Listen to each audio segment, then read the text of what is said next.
Hi guys, welcome back to my channel. My name is Inês, I'm an artist and illustrator, and in today's video I'm gonna draw a fat cat. So I decided to do this because I have a pet named Ritinha that is from, I think she is between 11 and 12 years old. She's been featured in some of my illustrations in the past. I can show them here, here, here, here. And she's just the best because she has quite a unique personality. I think she's between 8 kilograms and a little bit more. So she's quite a chubby cat and we are trying to make her lose weight because we want her to be healthier. But anyways, she's just the best cat. She has the best physical features and the best personality. So what I'm going to do today, I'm going to focus on her as my subject for character exploration.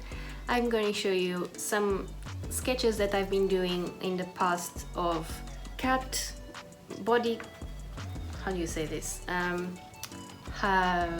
It's like sketches of cats with different types of body shapes, and then like from this I decided this one was looking like my own cat, and then I've done this sketch. And I think I'm going to focus on this one as my basis for my character. So this is Ritinha, and what I'm gonna do, I'm going to explore this character. I'm going to draw it in different positions. I'm going to do that using my sketchbook, the one that I've been using in the past few weeks.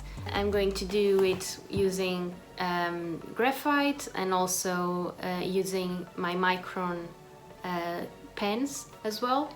And yeah, if you are interested to see how I draw my cat and how I draw chubby cats, please continue watching the video.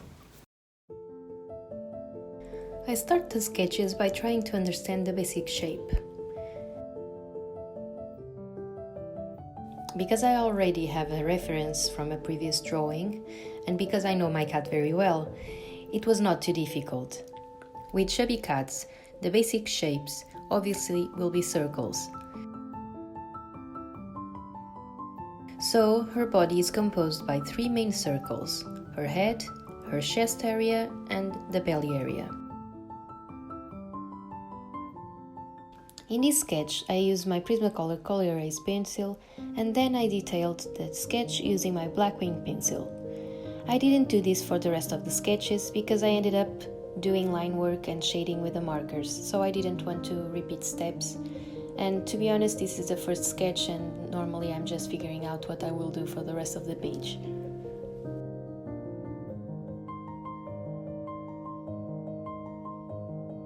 I proceed to add some shading using a Farber-Castell watercolor marker to give the character volume.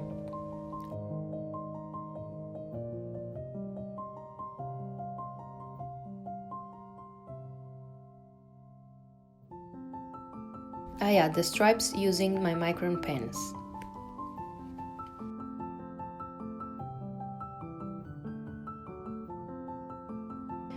I proceed to the next pose. Here I wanted to represent Ritinha's playful nature.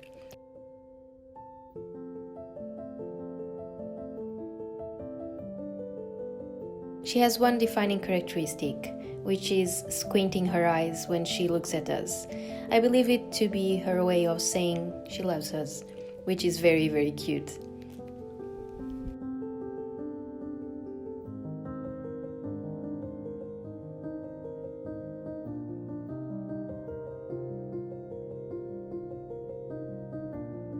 I add the first layer of shading with graphite.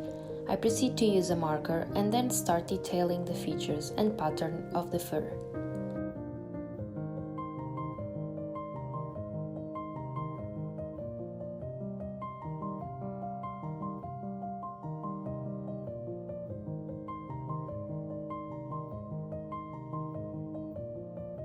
As I do in the other sketches, I add shading and detailing.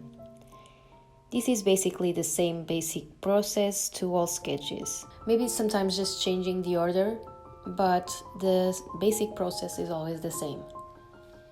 I continue adding the shading, detailing, and just make sure the sketches come to life.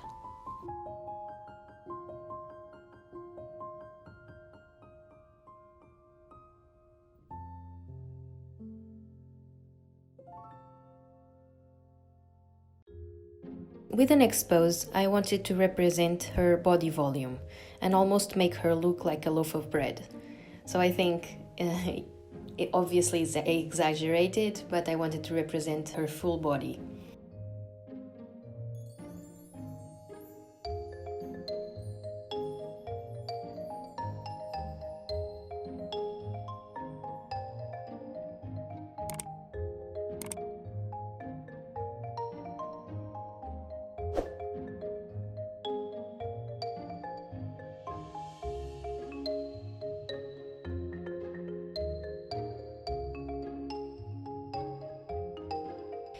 Next, the pose of her relaxing. I just found this one funny overall, to be honest.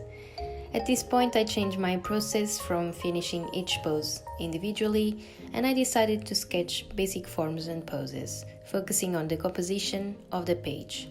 So I did all of the pencil sketches first, and then later I would finish the sketches with the watercolor markers and also the Micron pens. This representation of Ritinha, it's meant to represent her ability to persuade us to give her more food. I guess this is a common trait for all cats. They somehow know how to make us do what they want. So I wanted to represent this with her expression of a persuasive diva, kind of. This next pose has a backstory, which is a time when Ritinha decided to open a bag of food in an imperceptible way. So we didn't notice that it was open, and that meant that she could eat at whatever time she wanted. She just had to shake the bag and food would fall on the floor and she would eat it. So she's quite a smart cat, even though it's not very good for her in this case, but she is very smart. Next is a pose of her not being impressed with our decision of not giving her food. I used the main 3 circles to do the body shapes and focus also in her face expression. The next sketch is a pose she often does. She usually faces this way in order to get pets and to be cuddled as well. She's just the best cat. She's very calm, she's sweet, extremely perceptive, very sensitive to loud noises, but she recognizes our voices even through our phone. So I'm currently living in the UK, and back home in Portugal, whenever I call my father, she will appear from whatever part of the house she is in, and we believe that it is because she hears my voice, which just makes me miss her even more. Like, she's really the best cat ever.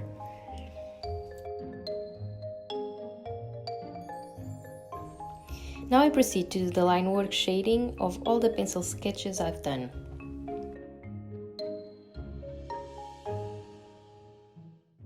This page took me way longer than I would expect, but I think that's because I've done a lot of poses and also because I decided to do the rendering of each sketch, because sometimes I don't finish all, I make it look like only a sketch, and in this specific time I decided to really render each specific pose because I think it looks really good, to be honest, so I think it works.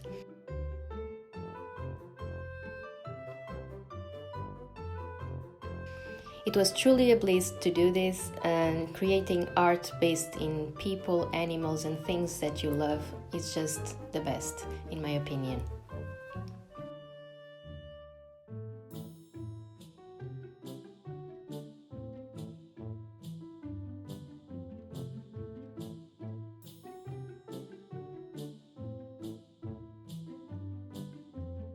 I used the Pigma FB Sakura pen to do most of the line work, and I truly like it because the line work varies with the pressure, so it's pressure sensitive, which allows the drawing to be more expressive.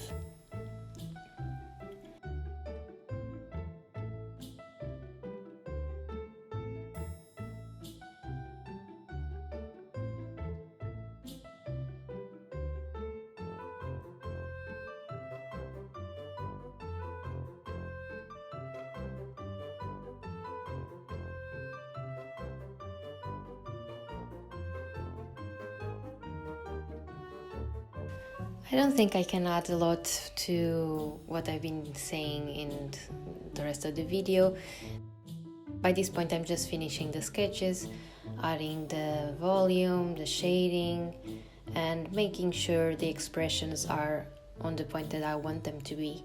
And to be quite honest, I think I really like the way the sketches capture different types of expressions, different types of attitudes of the same character. So this is character exploration. It's based on a real cat, it's based on a real creature, so it makes it even more interesting in my opinion. So I really enjoy doing this.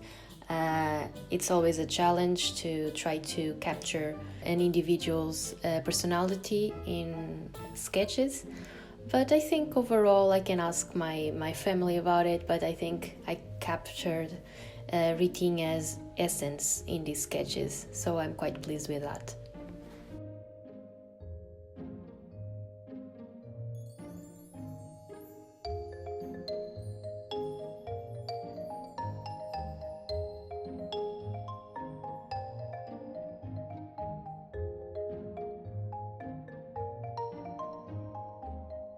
So this is the final spread of my sketchbook.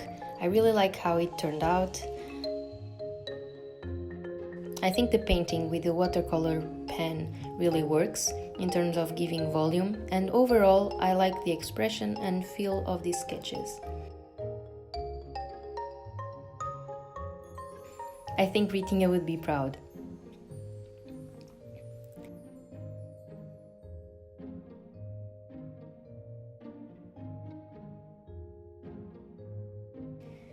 I then pick one of the sketches to finish in Procreate to see how this character would look when finished digitally. I do the line work, shading, coloring, and to be honest I don't know if I like the digital sketch more than the other ones, but you can let me know if you prefer the sketchbook version or the digital version.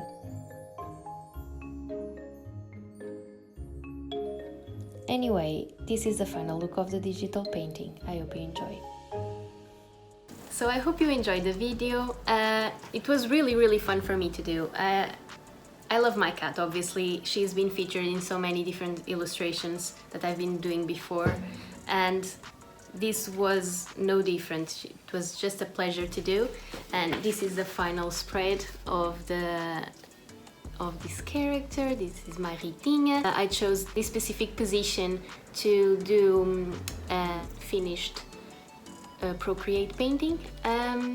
This one I think portrays her very well as well, because she always looking for the food, always asking for the food, and she even has her own ways of getting the food for herself. So I think I told you in the other part of the video already. So this one was based on a real photo, so I used as a reference. Obviously I changed it, you can find it here. I changed it a little bit. I've used this position before in another illustration as well, you can find it here. But I just think it really portrays her as a diva. Even though she's the sweetest cat, she's not like a proper diva, but I think the picture was so funny and her position was so amazing and worth exploring that I decided to do it again. So yeah, I love doing this. I think it portrays her personality well. And yeah, if you like to see more of this kind of videos, please subscribe to the channel. It was amazing to do this. Maybe I will use my pets as my subjects in the next videos as well, who knows. Give me your suggestions in the comments. Make sure to follow me on the social media if you want. I usually post on my Instagram the paintings that I've been doing, also for the videos, and also ones that I do out of the videos as well. And also I want to tell you that I've been doing, as some of you know, in the past few weeks, a series called Drawing Mythical Creatures. I was thinking about doing it as a monthly series, so if you haven't watched the previous videos you can find them here and just watch them. So yes, thank you so much for watching the video. I will see you in the next week with another one. Goodbye!